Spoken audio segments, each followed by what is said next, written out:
la miséricorde et la paix vous sont données de la part de Dieu notre Père et de Jésus-Christ, notre Seigneur. Amen. Frères et sœurs, soyez les bienvenus pour ce temps de culte, que vous soyez fidèles ou occasionnels. Nous saluons les personnes de passage dans notre région et qui assistent ce matin à notre culte. Soyez vraiment les bienvenus ici dans cette église protestante de grâce. Là où 2 ou 3 sont rassemblés en mon nom, dit Jésus, je suis au milieu d'eux. Soyez donc dans la joie et dans l'allégresse, car Dieu, en Jésus-Christ, est présent au milieu de nous et nous sommes aimés de lui. Et puisque le Seigneur est parmi nous, puisqu'il est notre partage, levons-nous pour faire monter vers lui notre chant de reconnaissance, notre chant d'adoration.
Unissons-nous dans la prière de louange avec ce psaume 147. Louez l'Éternel, car il est bon de célébrer notre Dieu. Il est bon de chanter sa louange. Le Seigneur guérit les cœurs blessés. Le Seigneur pense leurs blessures. Il connaît le nombre des étoiles du ciel et à chacune d'elles, il attribue un nom. Le Seigneur aide les humbles à se relever. Il rabaisse les puissants jusqu'à la terre.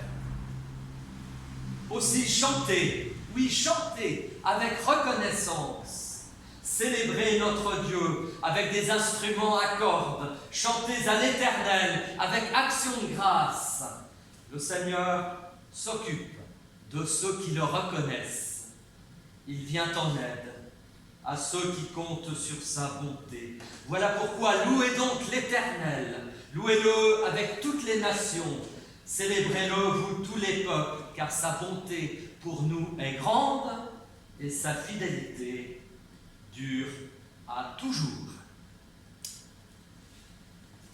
Et je vous invite à chanter un autre psaume, le psaume 89, que vous trouverez dans votre recueil de chants, au numéro 89. Je louerai l'Éternel et sa fidélité.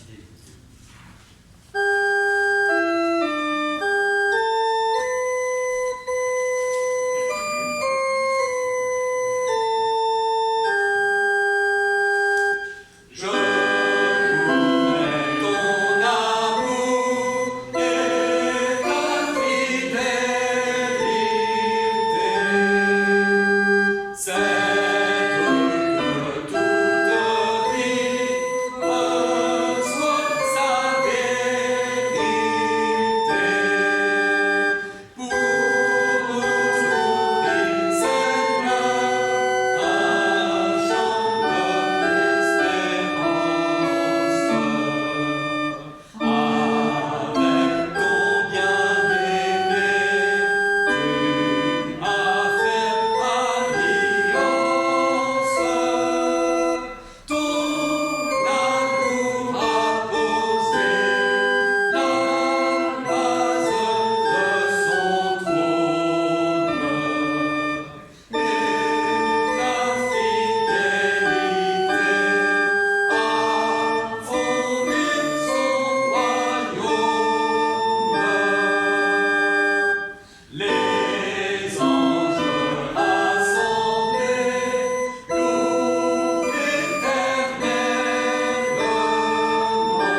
et sœurs, dans le recueillement, la prophétie d'Ésaïe, la prophétie de la parole accusatrice qui condamne, si du moins nous ne nous repentons pas, nous l'avons dédaigné. Nous n'avons fait aucun cas de lui. Cependant, ce sont nos souffrances qu'il a portées, c'est de nos douleurs qu'il s'est chargé. Nous l'avons considéré comme puni, frappé par Dieu et humilié, mais il était blessé pour nos péchés, brisé pour nos iniquités. Le châtiment qui nous donne la paix est tombé sur lui, et c'est par ses meurtrissures que nous sommes guéris. Parole du prophète Ésaïe, chapitre 53.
Et dans la prière, confessons maintenant notre péché.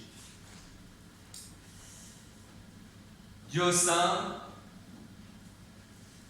tout comme ton peuple Israël autrefois dans les temps les plus anciens, nous aussi, nous t'avons rejeté. Nous aussi, nous t'avons renié de diverses manières. Nous n'avons pas su vivre selon ta parole. Nous ne t'avons pas aimé, ni aimé notre prochain. Et nous le confessons ce matin, ici et maintenant. Et le coq chante. Et le matin se lève sur nos vies trop médiocres. Et comme Pierre, nous pleurons des larmes amères. Seigneur, pour l'amour de ton Fils, aie pitié de nous et pardonne-nous. Amen. Amen.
Frères et sœurs, pour écouter dans le recueillement la réponse du Seigneur à notre prière, je vous invite à vous lever. Aujourd'hui, le Seigneur nous déclare: notre nom est gravé sur la paume de sa main. Quelles que soient nos errances, nos fautes ou nos chutes, notre nom est gravé sur la paume de sa main. Quels que soient les péchés ou les barrières que nous mettons entre Dieu et nous, notre nom est gravé dans la paume de sa main.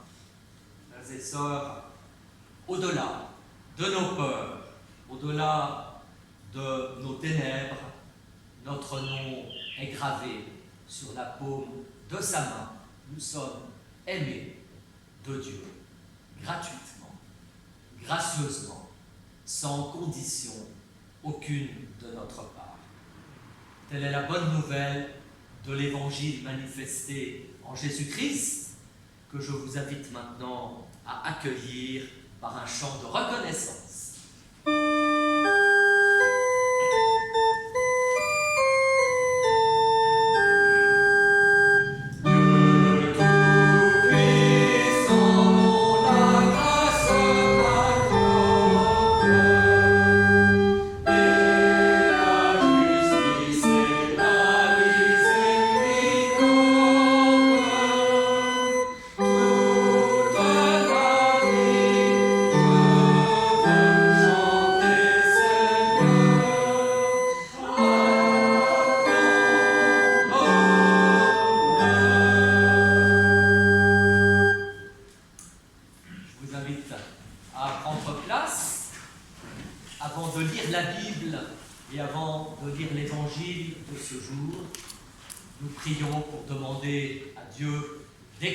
Par son esprit, cette méditation et cette prédication de son évangile.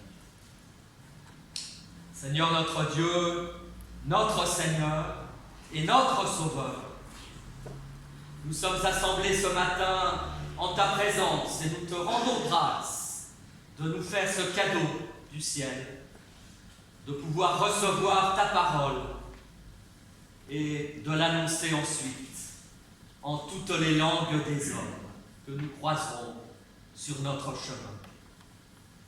Nous sommes assemblés pour t'adorer et pour te louer, car tu es digne de louange, dans le ciel comme sur la terre.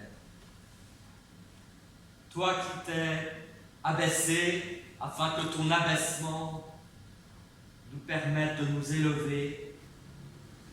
Tu t'es fait pauvre pour que par ta pauvreté, nous soyons enrichis. Tu es venu à nous pour que nous allions à toi.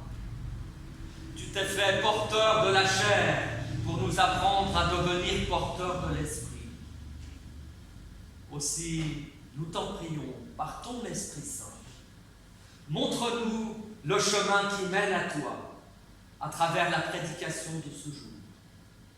Ouvre notre esprit, notre intelligence et nos yeux à la lumière divine, afin que nous devenions tes témoins par toute notre vie. C'est notre prière au nom de Jésus-Christ. Amen.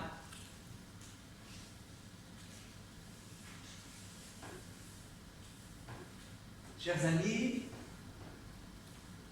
vous n'êtes pas sans ignorer, c'est une très belle formule de la langue française, qui signifie que vous savez tous, aujourd'hui, nous sommes le 15 août, et le 15 août, dans les églises sœurs, je pense à l'église catholique et l'église orthodoxe, c'est une grande fête. Et j'ai pris l'évangile du jour, qui est l'évangile que nous partageons chaque dimanche avec nos frères et sœurs de l'église catholique, et il porte sur la visitation, la rencontre entre Marie et Élisabeth.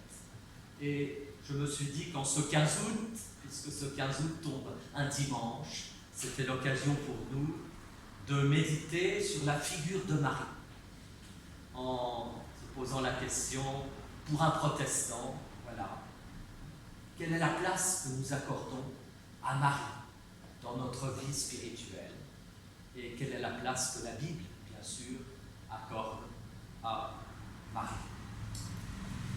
Voilà pourquoi nous lirons dans l'Évangile selon Luc. Et l'Évangile selon Luc au chapitre 1er,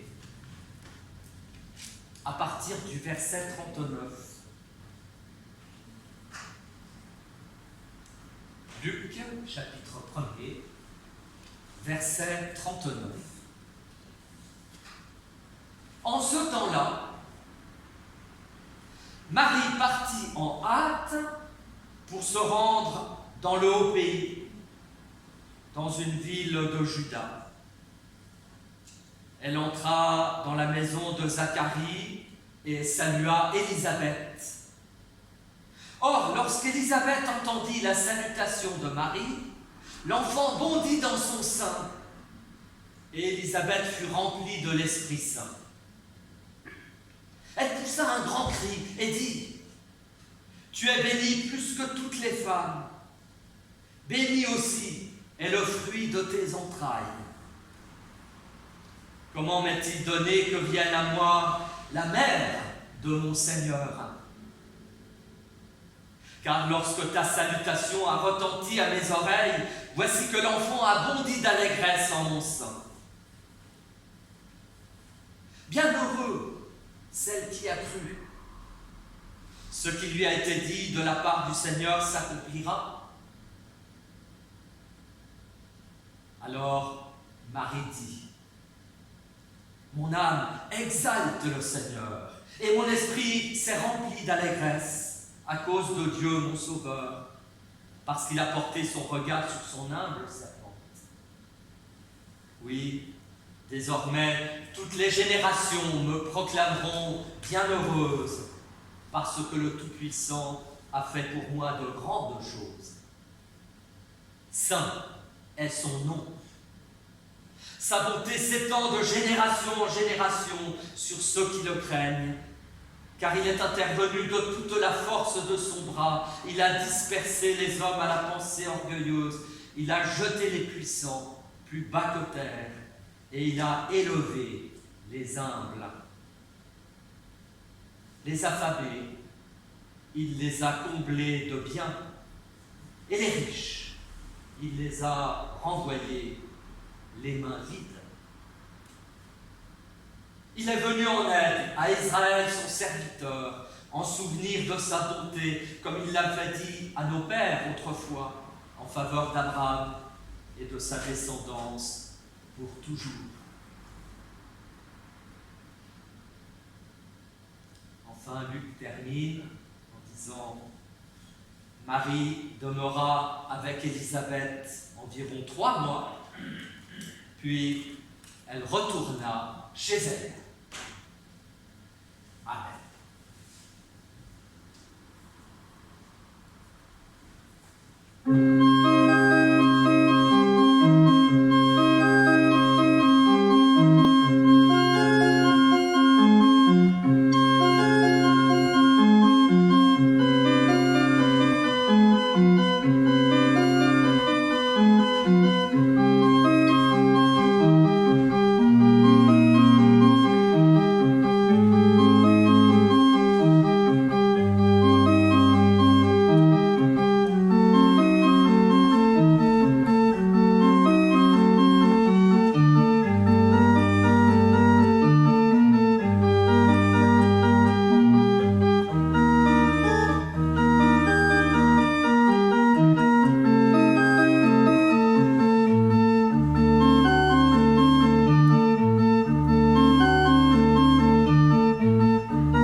réunis comme chaque dimanche pour entendre la parole.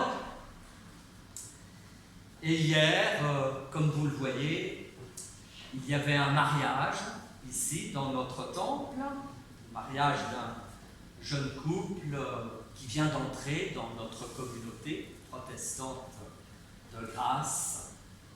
Et ce sont donc des événements heureux de la vie, des événements d'inauguration, des événements qui nous invitent à méditer sur l'idée du bonheur. Et ce bonheur, c'est celui d'Élisabeth et de Marie qui se rencontrent. Comment ai-je ce bonheur, dit Élisabeth, que la mère de mon Seigneur vienne jusqu'à moi.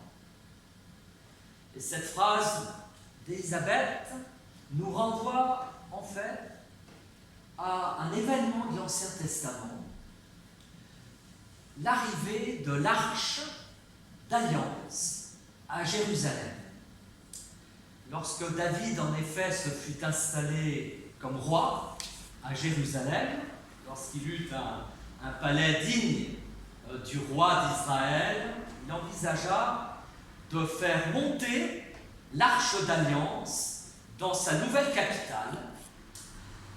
Mais il était partagé entre ferveur, bonheur, mais aussi crainte. Et dans cette première étape, David rassembla toute l'élite d'Israël, nous dit le 2e livre de Samuel, 30 000 hommes, puis il se mit en route avec tout le peuple qui l'accompagnait. Il partit de Balé de Juda pour en faire monter l'arche de Dieu sur laquelle est invoqué le nom du Seigneur des armées, celui qui siège sur les kéroubim, et on chargea l'arche de Dieu sur un chariot neuf et on l'emmena depuis la maison d'Abinadab, située sur la colline, et les fils d'Abinadab conduisaient le chariot avec l'arche de Dieu. David et toute la maison d'Israël dansaient devant le Seigneur au son des instruments, des sithars, des harpes, des tambourins, des sistres et des cymbales. Mais là se produisit un incident qui rappela à David qu'on ne met pas impunément la main sur Dieu. Un homme qui avait touché de sa main le chariot, sans y être habilité, mourut sur place. Ce sont des choses qui arrivent peut-être encore aujourd'hui, je ne sais pas. Toujours est-il que chez David, la crainte l'emporta, et il dit « Comment l'arche du Seigneur pourrait-elle entrer chez moi ?» Et du coup, le voyage s'arrêta là, et David crut plus prudent et sage de renoncer à son projet et remit l'arche dans la maison d'un certain Obed-Édom, où elle resta 3 mois, apportant le bonheur à cette maison.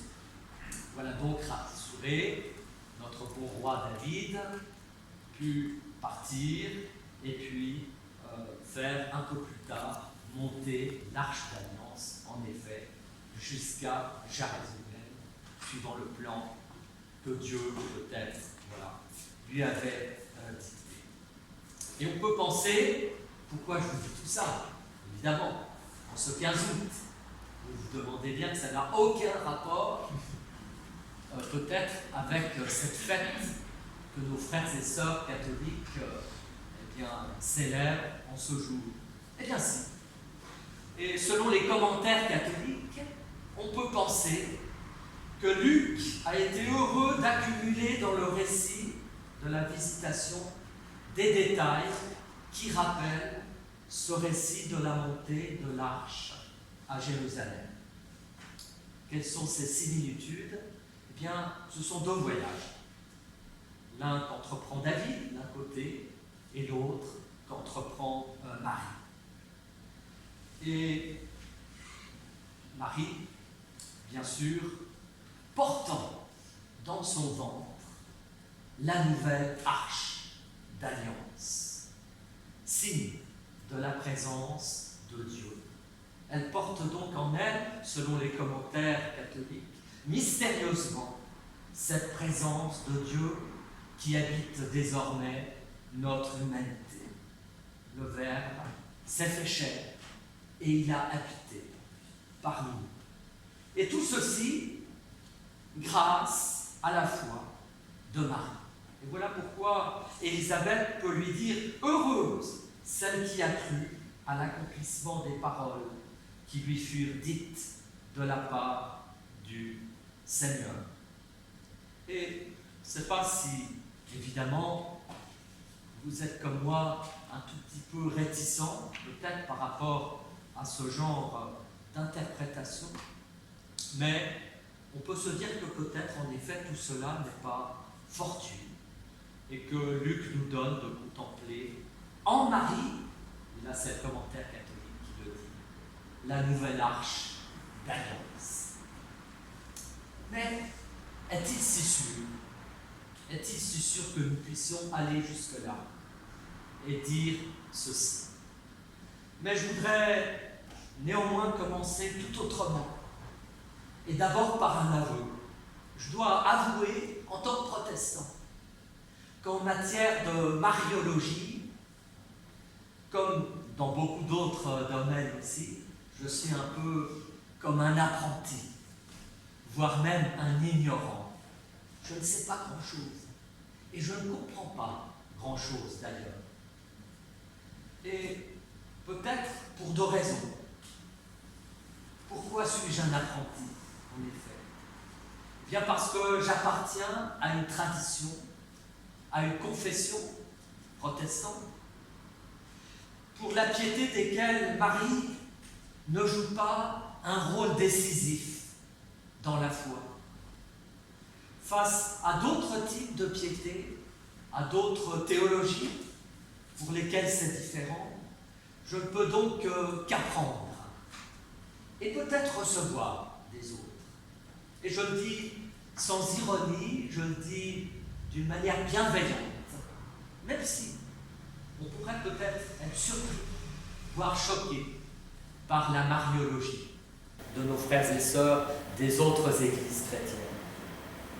Mais je me dis que c'est peut-être ça aussi, le respect des autres traditions chrétiennes, c'est accepter que d'autres traditions aient d'autres sensibilités, d'autres points de vue. Et cela me rappelle une chose importante, c'est que entre nos églises chrétiennes, il n'y a pas que des différences théologiques.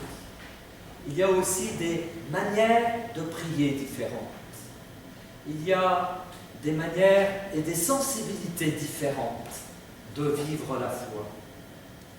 Parce que la religion, quelle qu'elle soit, c'est toujours un ensemble, pas seulement de dogmes, pas seulement d'idées, mais peut-être un ensemble vécu, devant lequel nous devons nous incliner avec respect. Et je l'exprime à cause de son caractère vécu, à cause du lien entre vie spirituelle et réflexion, lien d'ailleurs qui n'est pas forcément le mien, mais qui m'invite tout de même à ce respect. Et voilà pourquoi je ne peux, en tant que protestant, face à la mariologie, je ne peux qu'être un apprenti qui n'apprend ou qui veut apprendre. Mais je me suis posé la question, est-ce que j'ai vraiment envie d'apprendre quelque chose de cela? Et je me suis dit que ce n'était pas si sûr que ça.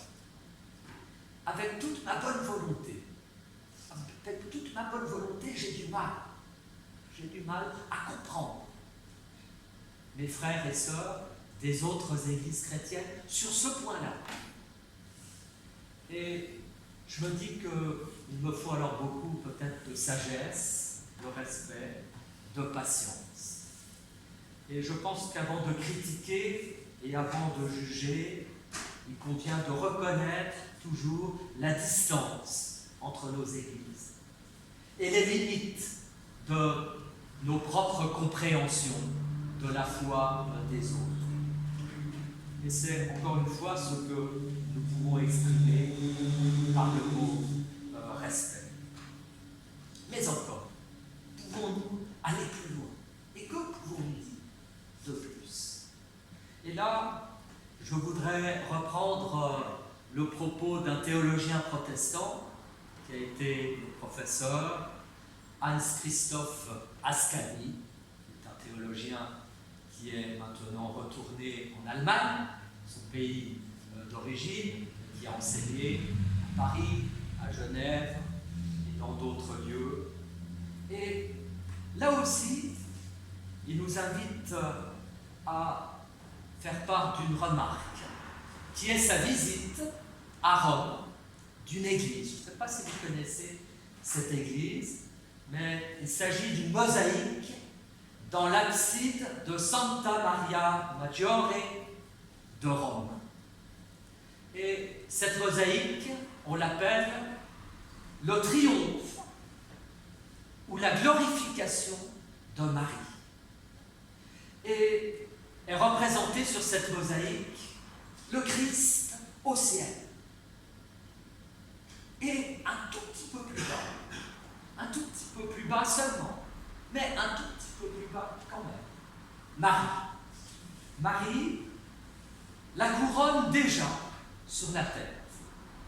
Mais, et Hans-Christoph Ascani insiste sur ce mais les mains toujours élevées vers à la fois son Fils et le Sauveur du monde. Et ce geste, ce mouvement des bras et des mains, est un mouvement en même temps d'élévation de Marie vers son Fils et un mouvement d'accueil de la grâce. Et Hans-Christoph Ascani dit que c'est le plus beau geste qu'il soit et qu'il ait vu, en tout cas dans cette ville de Rome, représentée dans cette mosaïque de Santa Maria Maggiore.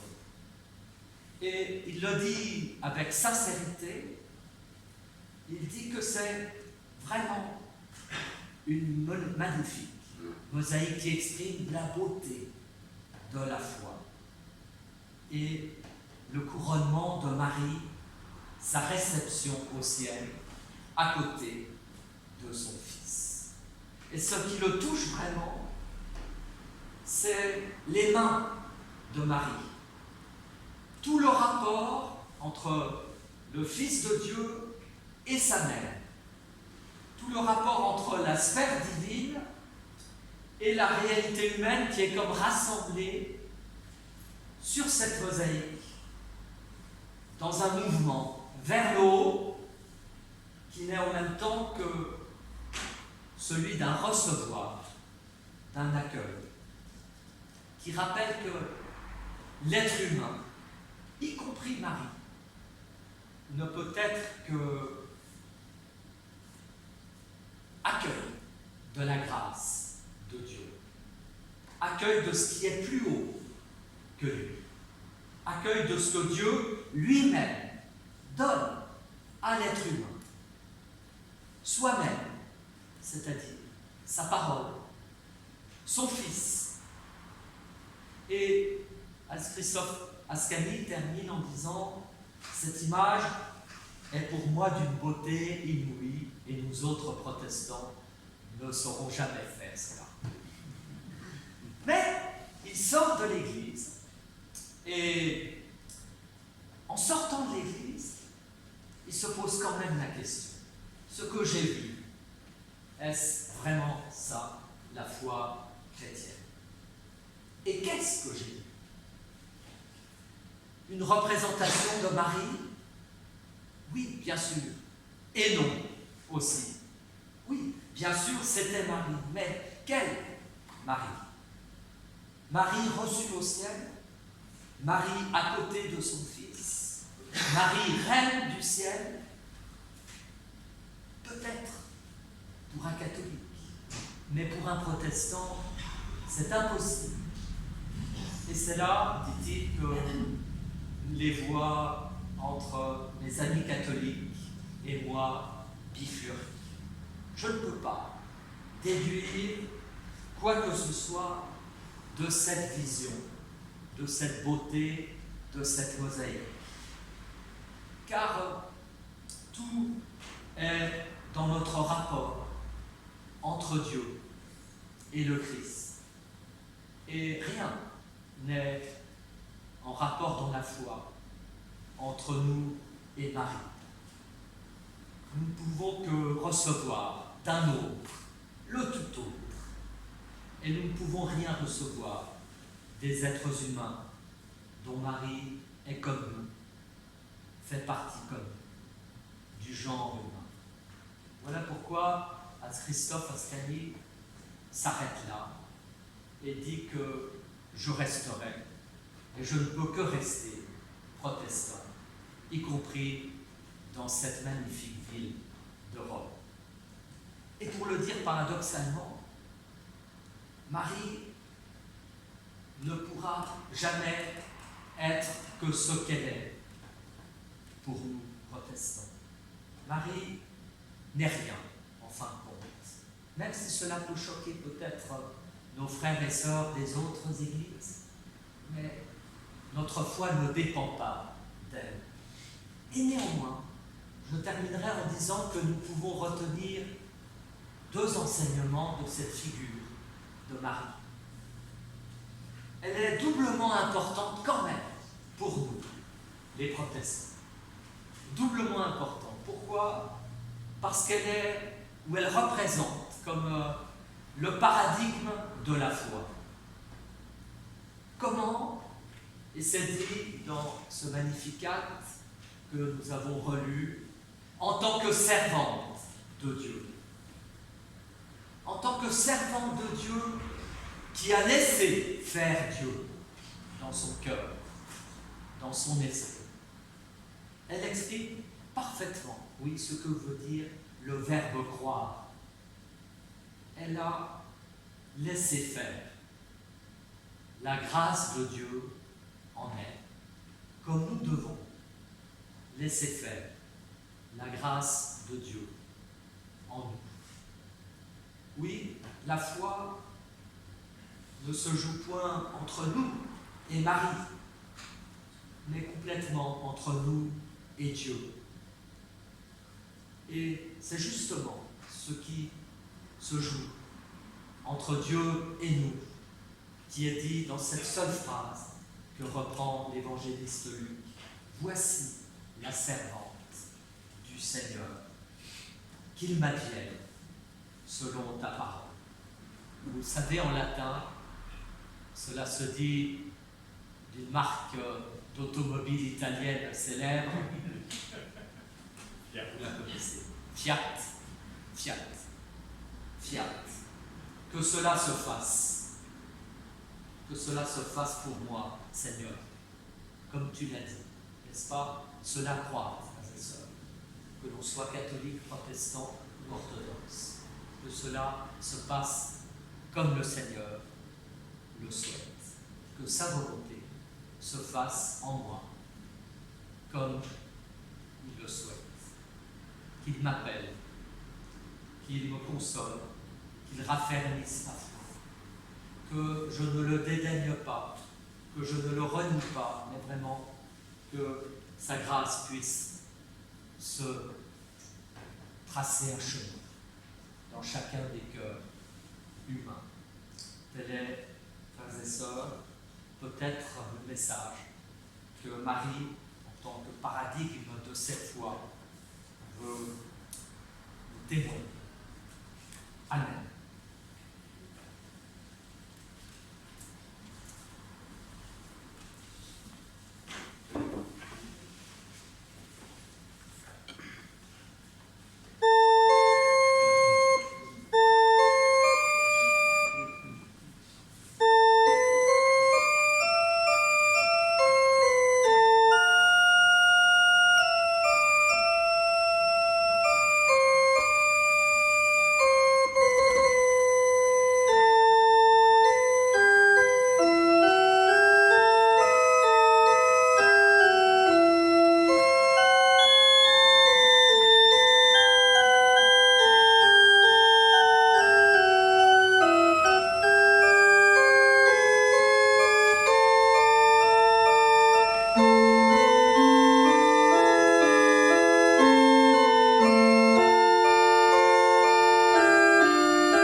scène. Pour celles et ceux qui le souhaitent, je passerai dans les rangs le pain et le vin, et vous pourrez bien vous lever si vous souhaitez prendre la Sainte Seine à ce moment-là. Mais pour nous préparer à la scène, nous prendrons le cantique 367, qui est un cantique de Noël. Mais on est bientôt à Noël, semble-t-il. Nous prendrons la première et la troisième strophe.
Celui que les prophètes ont annoncé, Jésus-Christ, ton Fils, notre Sauveur. Étant de condition divine, il n'a pas voulu tirer profit de son égalité avec toi, mais il s'est dépouillé, prenant la condition de serviteur, devenant semblable à nous. Ayant paru comme un homme, il s'est abaissé en se rendant obéissant jusqu'à la mort sur une croix. Et c'est pourquoi tu l'as souverainement élevé, et tu lui as donné le nom qui est au-dessus de tout nom, afin que tout genou fléchisse, et que toute langue confesse à ta gloire, que Jésus-Christ est le Seigneur. Je vous invite à vous asseoir.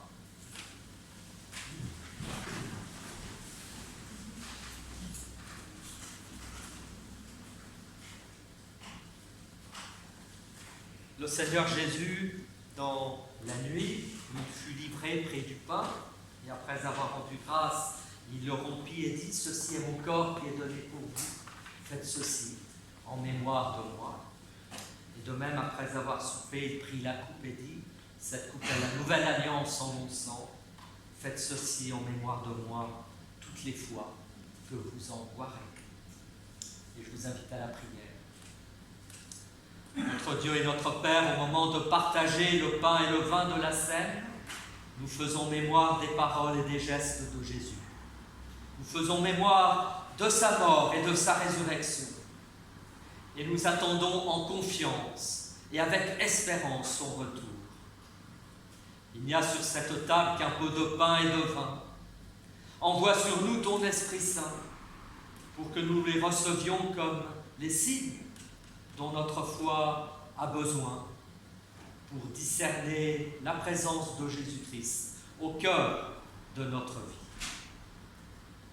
C'est ce que nous te demandons t'en prions.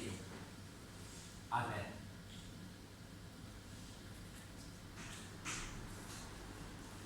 C'est toi, Seigneur, le pain rompu, livré pour notre vie. C'est toi, Seigneur, notre unité. Jésus ressuscité.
Jésus-Christ, et la coupe de bénédiction pour laquelle nous rendons grâce est communion au sang de notre Seigneur répandu pour la multitude des péchés.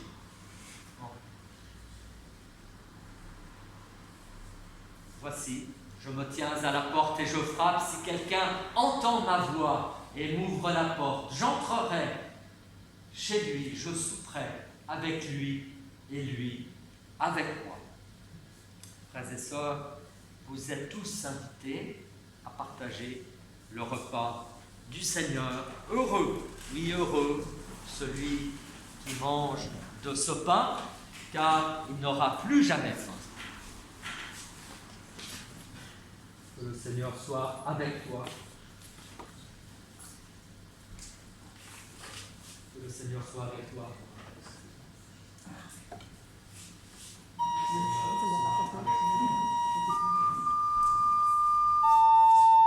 La paix de Dieu soit avec chacun d'entre nous.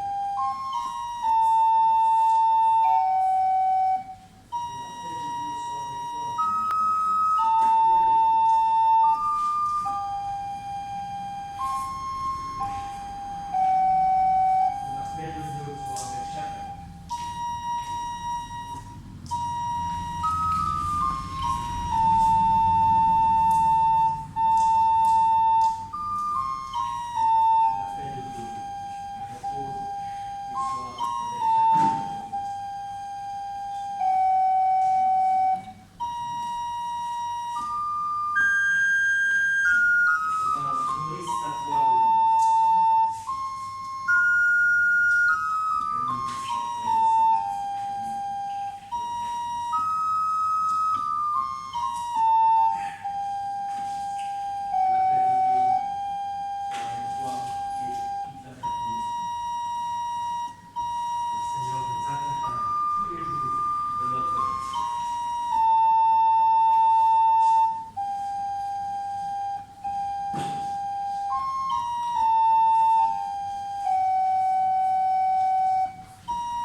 Chers amis, quelques annonces pour vous dire que nous aurons jeudi un café théologique, comme chaque été, qui sera organisé à l'auberge de Courmes, dans le village de Courmes, qui se situe dans la vallée du Loup, au-dessus de la vallée du Loup. Et vous êtes donc invités. Vous trouverez des flyers annonçant ce café théo. Le thème qui a été choisi par le pasteur Stefano Mercurio de la paroisse de Saint-Raphaël est l'Apocalypse, le livre de l'Apocalypse. Le livre de l'Apocalypse de Jean. Catastrophe ou bonne nouvelle? C'est une question. Alors, nous essaierons d'y répondre et je vous invite à vous inscrire avant ce soir. Donc, si vous n'êtes pas inscrit, je ne sais pas, est-ce qu'il y a des personnes qui auraient envie de venir et qui ne sont pas inscrites? Moi, mais je vais m'inscrire. Tu t'inscris? Je vais m'inscrire. Bon, d'accord. Tu le fais directement? Oui, je Entendu. Est-ce qu'il y a d'autres personnes? Marie-Abel? Entendu. Je le note. Jean-Marc? Oui, là, il faut que je prenne des noms. Jean-Marc et Marie-Abel. Bon, bah, tu m'ajoutes alors, putain. Non, je me rajoute. Oui, oui. Et Pierrette. Et Pierrette. Et notre organisme. Quelques détails pratiques. Le prix du repas à l'auberge est de 20 €, payable en espèces ou par chèque, mais pas de carte bancaire. On est dans les montagnes, donc cela ne fonctionne pas. Et puis, si vous avez envie de marcher le matin, le repas est à midi, mais si vous voulez marcher, je monterai dès 10 heures pour, s'il ne fait pas trop chaud, voilà, emmener un petit groupe pour une randonnée avant le repas, qui sera donc une randonnée qui nous mettra en appétit, si je puis dire. Les prochains cultes, attention, les 2 prochains cultes ici, à Grasse, auront lieu samedi, et pas dimanche. Samedi à 18 h. Le culte du dimanche aura lieu à Vence, à 10 h 30. Donc pour Grasse, les 2 prochains week-ends, le culte est le samedi à 18 h. Et nous aurons dans 15 jours la joie d'avoir un baptême. Donc nous nous réjouissons déjà autour de la famille et avec la famille Étienne. Voilà, nous avons pas mal de gens de passage aujourd'hui dans notre église. Est-ce que j'ose vous demander d'où est-ce que vous venez? Quelle est votre région ou pays d'origine? C'est pas dans la ville de Guinée, je pense, on est de Pays-Bas. Pays-Bas. Pays-Bas, très bien. Bienvenue à tous. Est-ce qu'il y a d'autres personnes encore en vacances? Pays-Bas. Oui. Voilà. Au lieu de néerlandais, nous nous réjouissons. Pays-Bas. Voilà. Paris. Voilà. Jean Ravalosson, j'étais un paroissien quand j'étais pasteur à Auteuil, président du conseil général d'Auteuil pendant de nombreuses années. J'ai fait l'amitié d'être nous. Voilà, écoutez, bienvenue à tous. Soyez fidèles ou occasionnels. Oui, on a bien sûr eu, j'ai parlé des événements heureux de notre semaine, mais on a eu aussi, ici même vendredi, un enterrement d'une fidèle paroissienne, Doris Maîtrise, et nous pensons bien sûr encore à son mari Gilles, à ses enfants et à toute la famille qui est dans le deuil. Nous confions Gilles, de toute la famille à la grâce de Dieu et à la paix de Dieu.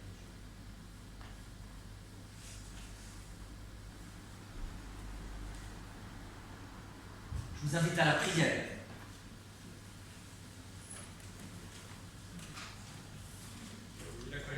Ah oui, la collecte, pardon. Vous savez, il fait trop chaud pour moi. Alors, le culte était un peu dans le désordre. Ça ramollit le cerveau. C'est le moment de la collecte.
Unissons-nous dans la prière d'intercession.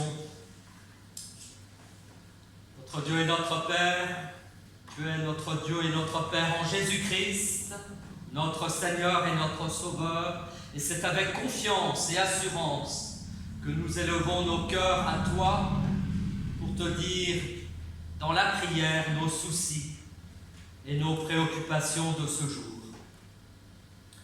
Tu viens de nous parler par ta parole, et nous avons compris que ta bonté insaisissable est si grande que tu nous permets de t'invoquer comme notre Créateur, notre Père et notre Sauveur. Tu nous connais tous, et mieux que nous-mêmes, et tu nous aimes tous, et tous nos chemins sont devant toi. Et si nous venons de toi, nous pouvons aussi aller à toi, comme Marie a accueilli ta grâce en son cœur. Et ensemble, nous terminons cette prière en te disant d'une même voix et d'un même cœur: Notre Père, qui es aux cieux, que ton nom soit sanctifié, que ton règne vienne, que ta volonté soit faite sur la terre comme au ciel. Donne-nous aujourd'hui notre pain de ce jour. Pardonne-nous nos offenses, comme nous pardonnons aussi à ceux qui nous offensent. Ne nous laisse pas entrer en tentation, mais délivre-nous du mal, car c'est à toi qu'appartient le règne, la puissance et la gloire pour les siècles des siècles. Amen.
et vous êtes heureux, car le Seigneur vous a parlé en ce jour. Vous êtes heureux, car le Seigneur a tourné sa face vers vous.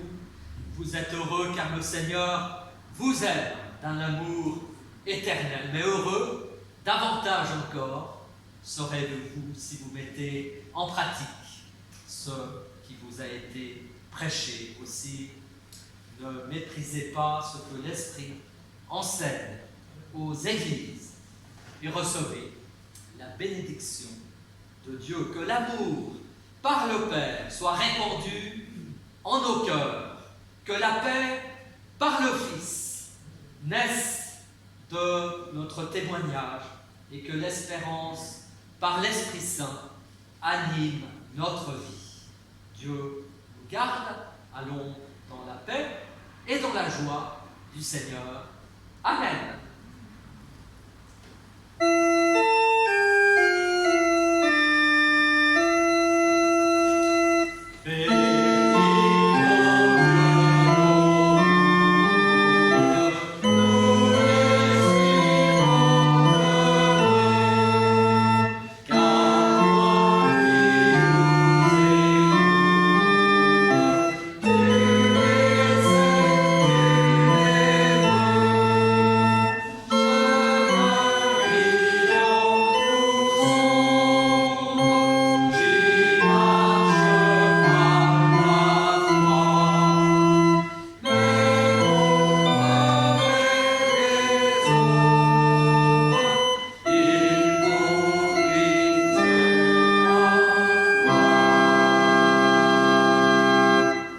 Merci à Pierre de nous avoir accompagnés à l'orgue.